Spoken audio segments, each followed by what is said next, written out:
बिस्मिल्लाहिर्रहमानिर्रहीम। अस्सलाम वालेकुम वरहमतुल्लाहि वबरकातुहू।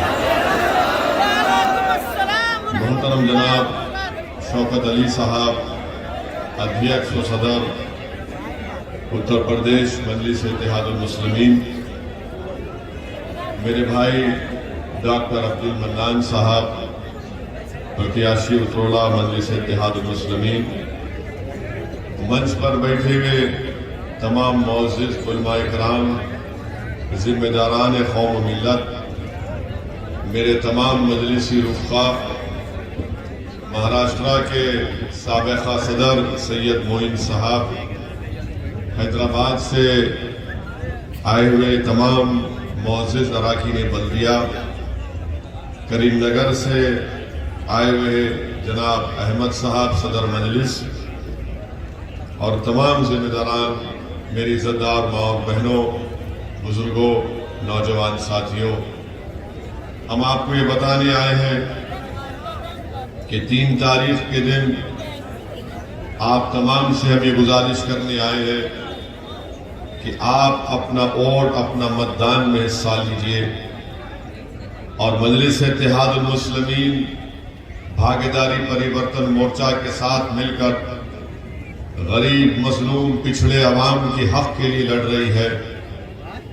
हम आपके मान सम्मान के लिए, हिस्सेदारी के लिए लड़ रहे हैं और अगर आप अपने ही वोट से अपने प्रत्याशी को कामयाब नहीं करेंगे तो फिर इस विधानसभा का विकास कैसे होगा।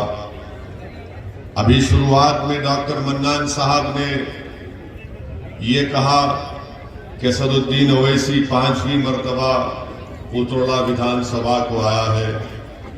मैं डॉक्टर साहब से कहना चाहूंगा कि आपने ये कहकर मुझे शर्मिंदा किया और मुझे आपने ये बता दिया कि ओवैसी उतरोला का नहीं, बाहर से आया है। मेरे अजीज दोस्तों और बुजुर्गों, हम आपको ये बताना चाह रहे हैं, बल्कि डॉक्टर साहब को ही बताना चाह रहा हूं, मैं अगर आपके पास नहीं आऊंगा तो क्या गैर के पास जाऊंगा? मैं अगर एक बुजुर्ग के चेहरे में अपने बाप को, अपने चचा को देखता हूं और अगर यहां नहीं आऊंगा तो किसके पास जाऊंगा? अगर मैं एक बच्चे को देखकर उसमें अपनी औलाद कहना है कि आज की मुबारक रात है, और इकबाल ने क्या कहा था कि अख्तरे शाम की आती है फलक से आवाज। इकबाल ने कहा था कि अख्तरे शाम की आती है फलक से आवाज, सजदा करती है सहर जिसको हो आज की रात।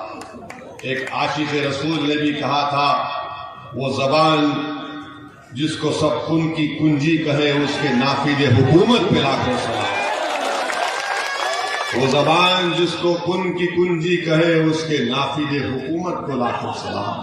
मेरे अजीज दोस्तों और बुजुर्गों, राजनीति अपनी जगह पर है, मगर अगर कोई सब्ज गुंबद के मकी के दर का कुत्ता है और वो कुत्ता आका के बारे में ना बोले तो क्या राजनीति है? मेरे अजीज दोस्तों और बुजुर्गों, इस गुनाहगार के लिए भी दुआ फरमाइए, इस गुनाहगार के लिए भी दुआ फरमाइए कि अल्लाह सुब्हाना व तआला हम तमाम का खातिमा ईमान पे कराए। मेरे अजीज दोस्तों और बुजुर्गों, 3 मार्च को आपको डॉक्टर मन्नान को कामयाब करना है। ये कामयाबी डॉक्टर मन्नान की नहीं होगी, ये कामयाबी आपकी होगी। उतरोला विधानसभा में मजलिस इत्तेहादुल मुस्लिमीन की कामयाबी को रोकने के लिए बीजेपी, सपा और कांग्रेस मिलकर ये कोशिश कर रहे हैं कि डॉक्टर मन्नान की कामयाबी को रोका जाए। मगर मुझे यकीन है कि जो जमीन व आसमान का खालिक मन्नान है, वो अब्दुल मन्नान को जरूर कामयाब करेगा अपने नबी के सत्ते में इंशाअल्लाह। तमाम लोग मिल लो, जितना मिलना है मिल लो, मगर फैसला तो रब्बे करीम करने वाला है। ओवैसी की तकरीर से लोगों के दिल बदल नहीं जाते, वो तो सदका है कि अल्लाह ने अपने हबीब के करम में, उनके सदक़े में लोगों के दिलों में मजलिस की मोहब्बत को पैदा किया। ये ओवैसी की जबान, ये ओवैसी की तकरीर नहीं, ये तो करम सब गुम्बद के मकी का है कि उन्हीं का करम है। हम तो सिर्फ अल्लाह से यही दुआ करते हैं कि परवरदिगार, दिलों को मोड़ने वाले आप हैं। आज हम बातिल ताकतों के तूफान में या अल्लाह हम एक चिराग को जला रहे हैं तौहीद के। हम तो हमेशा ये कहते कि परवरदिगार, बातिल ताकतों के तूफान में हम एक चिराग को जला रहे हैं, या अल्लाह इस चिराग को तेरे नबी के सदक़े में बचा कर रख ले। बस हम तो सिर्फ यही बोलते हैं, यही काम करते हैं, और अल्लाह के करम से हमने तूफानों में चिराग जलाने का हुनर हमने सीख लिया है। अब डर नहीं होता, डर इस बात का होता है कि मरने के बाद क्या जवाब देंगे, क्या मुंह लेकर जाएंगे। क्योंकि जब तुम इश्क का दावा करते हो तो याद रखो, पूछा जाएगा तुम किससे इश्क करते थे। तुम उन लोगों से इश्क करते थे जो तुमको बर्बाद करना चाहते थे, या तुम उन लोगों से इश्क करते थे जो तुमको बचाना चाहते थे। मेरे अजीज दोस्तों और बुजुर्गों, इस चुनाव में आपको एक अच्छा फैसला लेकर यहां से अपनी जमात मजलिस इत्तेहादुल मुस्लिमीन को कामयाब करना है। एक एक वोट का सही इस्तेमाल करिए, डरने और घबराने की जरूरत नहीं है। एक और अहम बात हम आपको बताना चाहते हैं, हमारी माँ और बहनों को भी पैगाम देना चाहते हैं कि लोग आकर आपसे कहेंगे कि असदुद्दीन ओवैसी भड़काऊ भाषण देता है, असदुद्दीन ओवैसी नौजवानों को जज्बात में लाता है। तो हाँ, मैं इकरार करता हूं, मैं जज्बात में लाता हूं। मेरी तकरीर या मेरे अल्फाज या मेरी जबान से नौजवान जज्बात में नहीं आता, ये मेरा काम नहीं है। मैं सच्चाई को बयान करता हूं, और जो हक है वो तुम्हारे जज्बात में तब्दीली पैदा करता है। और यकीनन जज्बाती रहना जरूरी है। अगर आप नाइंसाफी को देखेंगे और आपका दिल ना तड़पे तो फिर जिंदगी का सबूत क्या है। अगर आप एक मासूम बच्चे की आंख में आंसू देखेंगे और उसके सर पर हाथ नहीं रखेंगे तो फिर जज्बात तो जरूरी है मेरे भाई। अगर आप जुल्म को देख रहे हैं तो आप अपने हाथ से जालिम को नहीं रोकेंगे तो फिर क्या बात है।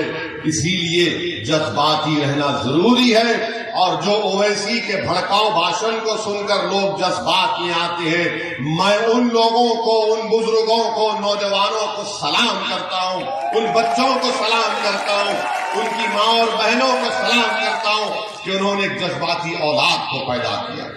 और जज्बात क्यों ना आए। उत्तर प्रदेश में आज कांग्रेस सपा सब मिलकर खौम करते हैं। जब चुनाव आता तो खौम, और जब चुनाव हो जाता तो बोलते हैं अपना घर। चुनाव में आता है तो बताओ कितने मर्तबा आपने यहां पर किस किस को वोट नहीं दिया। बीजेपी कहती है सबका विकास, सबका विश्वास, सबका साथ। आज उत्तर प्रदेश में अगर सबसे कमजोर कोई है तो अल्पसंख्यक समाज मुसलमान है। मेरी इन बातों को कान खोलकर सुन लो उत्तरला की जनता। मैं अल्फाज चाप कर नहीं बोल रहा हूं, बल्कि संविधान के दायरे में रहकर आपसे बता रहा हूं। मेरे पास आंकड़े हैं और आंकड़े ये बताते हैं कि उत्तर प्रदेश में सबसे कम पढ़े लिखे अगर कोई है तो मुसलमान है। सबसे ज्यादा अगर स्कूल से, शिक्षा से बाहर है तो मुसलमान है। अगर सबसे कम उनमें कम पढ़े लिखे तो हमारी बेटियां हैं। 10 मुसलमान हैं तो 7 पढ़ना लिखना नहीं जानते, हिसाब किताब करना नहीं जानते। 4 और 15 साल की उम्र के दरमियान के बच्चा मजदूरी करते हैं। सिर्फ 7% मुसलमान हाई स्कूल मुकम्मल करते और 4% बच्चे ग्रेजुएट होते हैं। कितने मुसलमानों के पास 2 एकड़ जमीन है उत्तर प्रदेश में? बताओ, कांग्रेस के, सपा के, बीजेपी के लोगों बताओ। तुम तो बात करते ना कि सबको साथ लेंगे, सब समाज को साथ लेंगे। तो आज उत्तर प्रदेश में 2% अल्पसंख्यक समाज मुसलमान के पास 2 एकड़ जमीन नहीं है। कौन सी इंसाफ की बात जब करते हैं लोग, मेरी जबान कड़वी क्यों होती है? नाइंसाफियों को देखकर कड़वी हो जाती है। मैं अपने हक दिलाने की, हक देने की बात कर रहा हूं। और सुन लो, जिंदगी में इंसाफ नहीं है तो मौत में भी नहीं है। मौत में ही थाली नहीं मारना है, सोचना है। अगर कोई फॉरवर्ड क्लास का होगा और आप होंगे अल्पसंख्यक समाज का मुसलमान, तो आप उससे 6 साल पहले आपको मौत आ जाती है, क्योंकि गरीब हैं आप। बताओ फिर क्या हो रहा है यहां पर? कौन आवाज उठाएगा?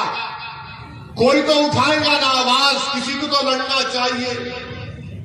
कोई तो जाकर इन जालिमों को बताए जो सत्ता की कुर्सी पर बैठकर कमजोरों को कमजोर कर रहे, बल्कि बर्बाद कर रहे। आप बताइए, अगर आप जाकर किसी के घर पे पूछेंगे क्या तुम्हारी औलाद को, तुम्हारे बेटे को, तुम्हारी बेटी को शिक्षा चाहिए, तो कहेगा बिल्कुल चाहिए। कहां पर आपने शिक्षा दी? बताओ योगी आदित्यनाथ, बताओ मोदी जी, आपने कहां पर स्कूल खोला? मैं जो आंकड़े दे रहा हूं, मैं बीजेपी को, योगी को चैलेंज कर रहा हूं। मैं उत्तर प्रदेश के मुख्यमंत्री को चैलेंज कर रहा हूं, सपा के नेता को, अखिलेश को चैलेंज कर रहा हूं, कांग्रेस के राहुल को चैलेंज कर रहा हूं। अगर तुमको मेरे आंकड़ों पर भरोसा नहीं है तो एक वक्त और मुकाम बता दो, तुम 10 मिनट मेरे सामने नहीं बैठ सकोगे। मैं सच्चाई का बयान कर रहा हूं। वोट को ले लेंगे और उसके बाद आपके बच्चों को और आपको भूल जाएंगे। कोई कहेगा कि ओवैसी तुमने हैदराबाद में क्या किया? तो हमने हैदराबाद में, हमारे 7 विधायक हैं, कोई मंत्री नहीं है, सत्ता में नहीं है। हमारा मेडिकल कॉलेज है जिसमें 150 मुसलमान बच्चे और बच्चियां हर साल डॉक्टर बनकर निकलती है।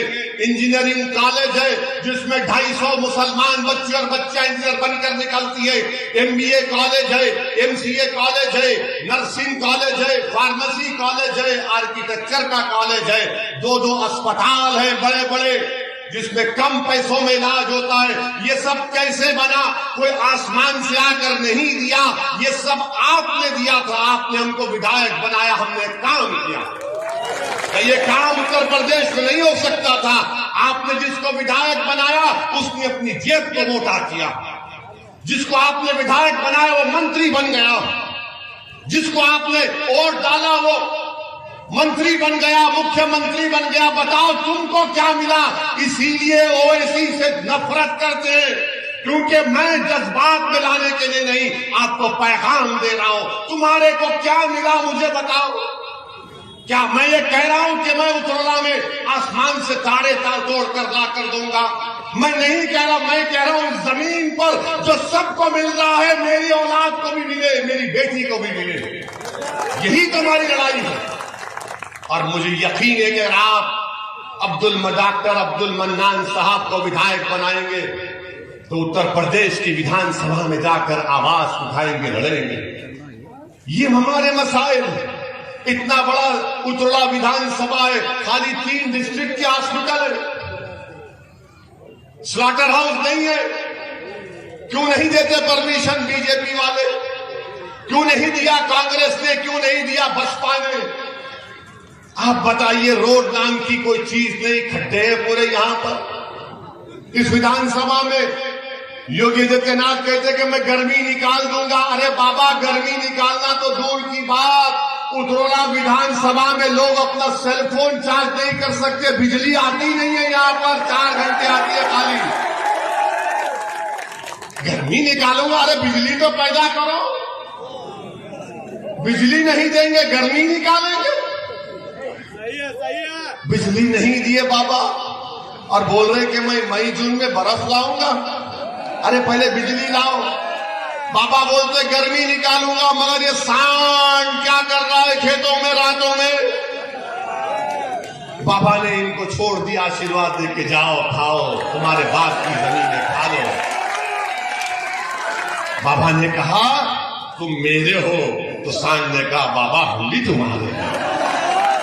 बाबा ने कहा तुम्हारा मेघ है, जाओ जाओ खेत साफ कर दो, किसान को बर्बाद कर दो, मैं हूं ना। ज्यादा कोई बोलेगा तो ठोक दूंगा।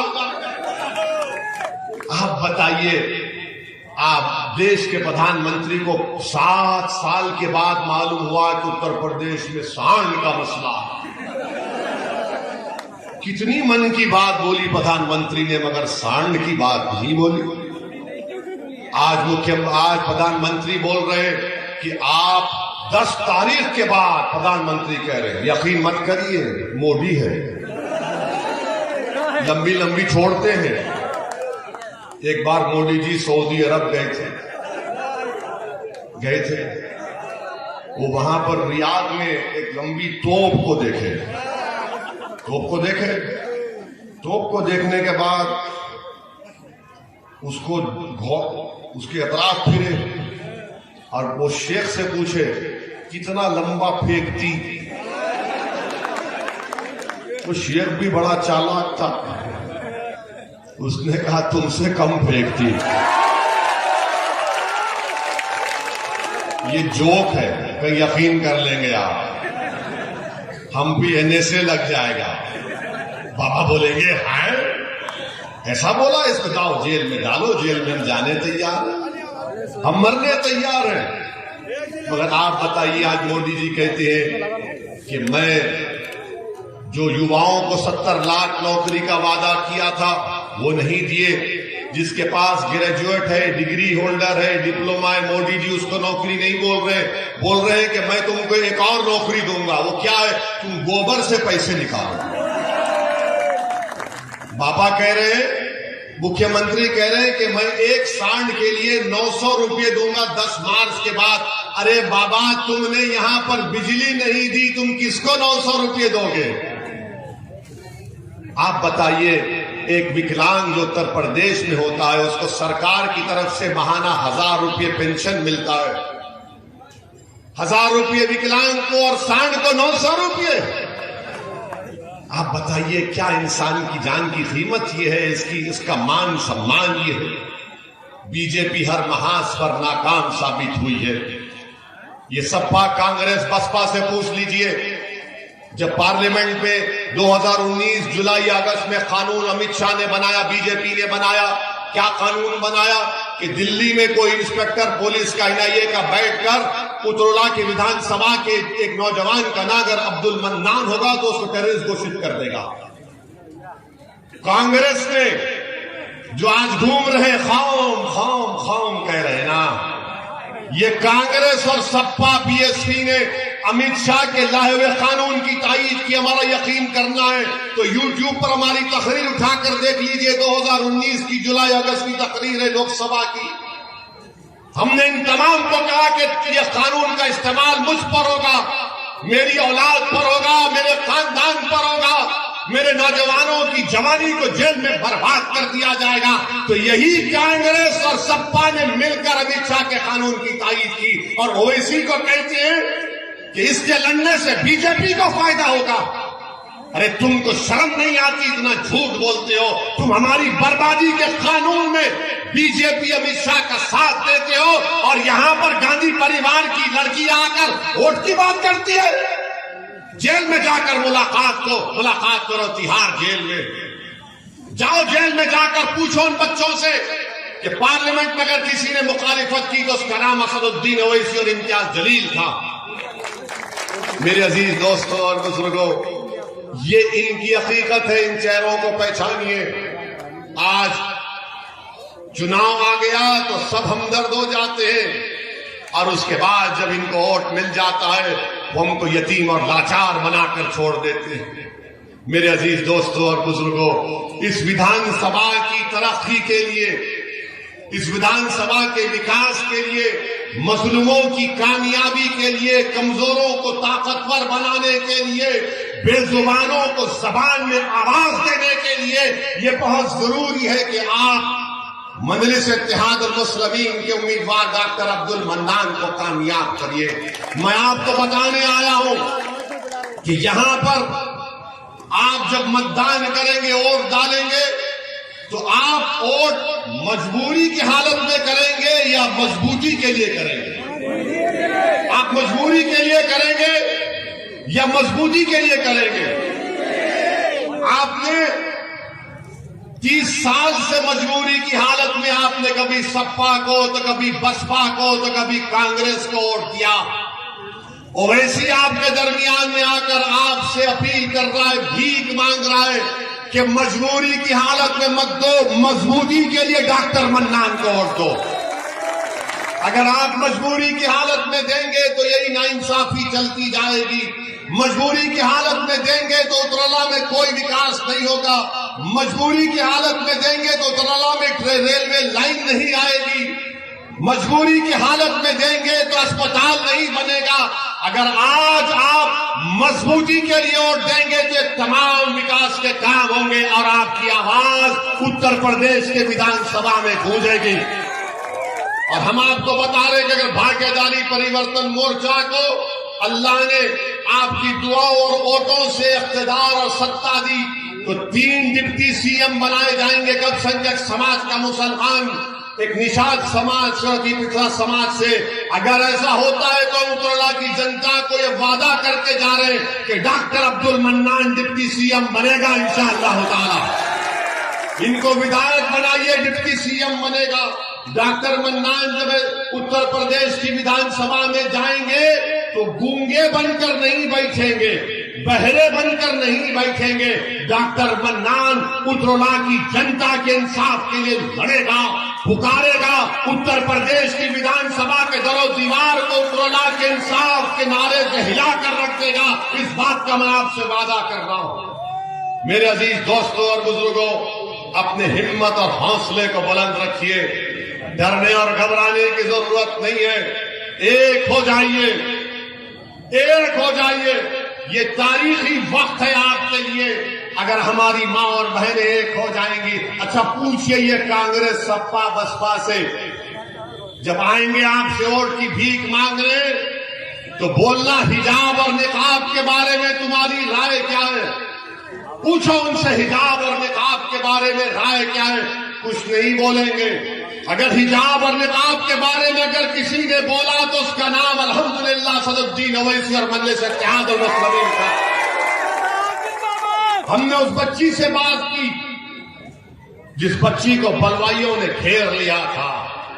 हमने कहा कि हम बराबर सर पे टोपी पहनेंगे, चेहरे पे दाढ़ी रखेंगे। हमारी माँ और बहनें अगर चाहती हैं तो हिजाब भी पहनेगी, निकाब भी पहनेगी। और भारत में हम, ये हमारा वतन है। सुबह कयामत तक जब तक हम यहाँ रहेंगे, जब तक दुनिया कायम रहेगी, हम अपनी शनाख्त को बरकरार रखेंगे। शनाख्त पर कोई कॉम्प्रोमाइज नहीं होगा।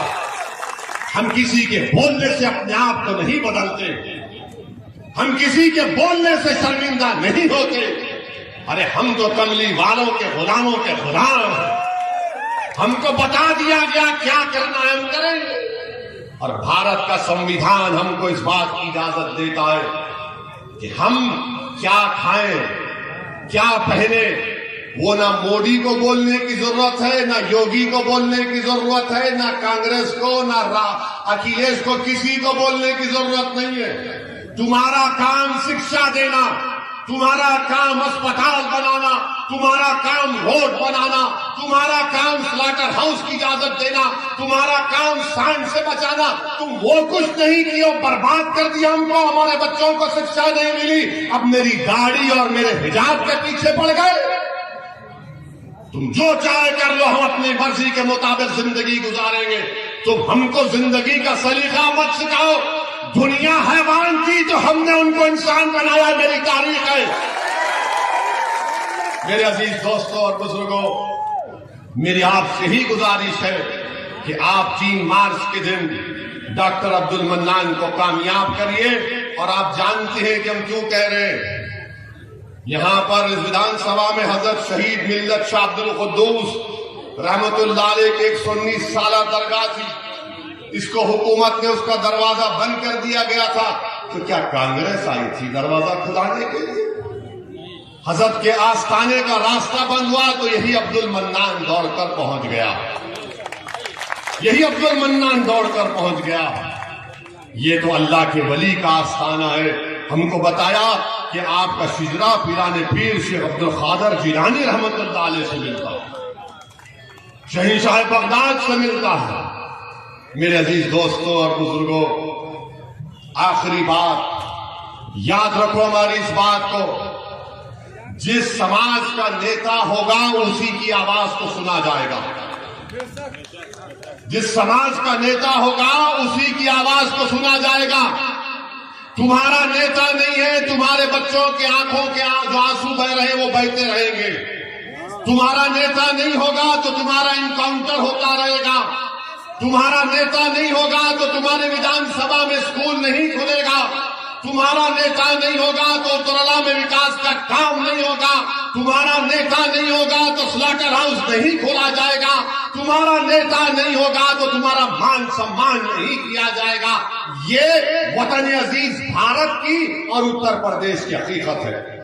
कोई कहेगा ओवैसी गलत कह रहा है, तो एक मिसाल देकर आपको और मजीद समझा देता हूं कि एक मंत्री का बेटा अपनी गाड़ी से 4 किसानों को मारो, जान ले ली, 4 मर गए। उसको इतनी जल्दी बेल कैसे हो गई? उसके बाप को मंत्रिमंडल से मोदी ने नहीं हटाया। क्यों नहीं हटाया? क्योंकि उस समाज का वोट चाहिए। अगर गाड़ी चलाने वाले का नाम टेनी नहीं होता, ओवैसी होता, तो अब तक एनकाउंटर कर दिया जाता, घर पे बुलडोजर कर दिया जाता। योगी और मोदी के पास उस समाज की अहमियत है। और आपका मामला क्या है? ये डराओ इनको, ये डराओ इनको, ये डराओ इनको। और हम सिर्फ वोट डालने वाले बन गए। अरे वो डर गए। अरे मेरे भाई, अब डरने की जरूरत नहीं है। हमने बचपन में सुना था कि अम्मा बोलती थी सो जाओ वरना गांव में शेर आ जाएगा। अब गांव में एक शेर आया आपके सामने।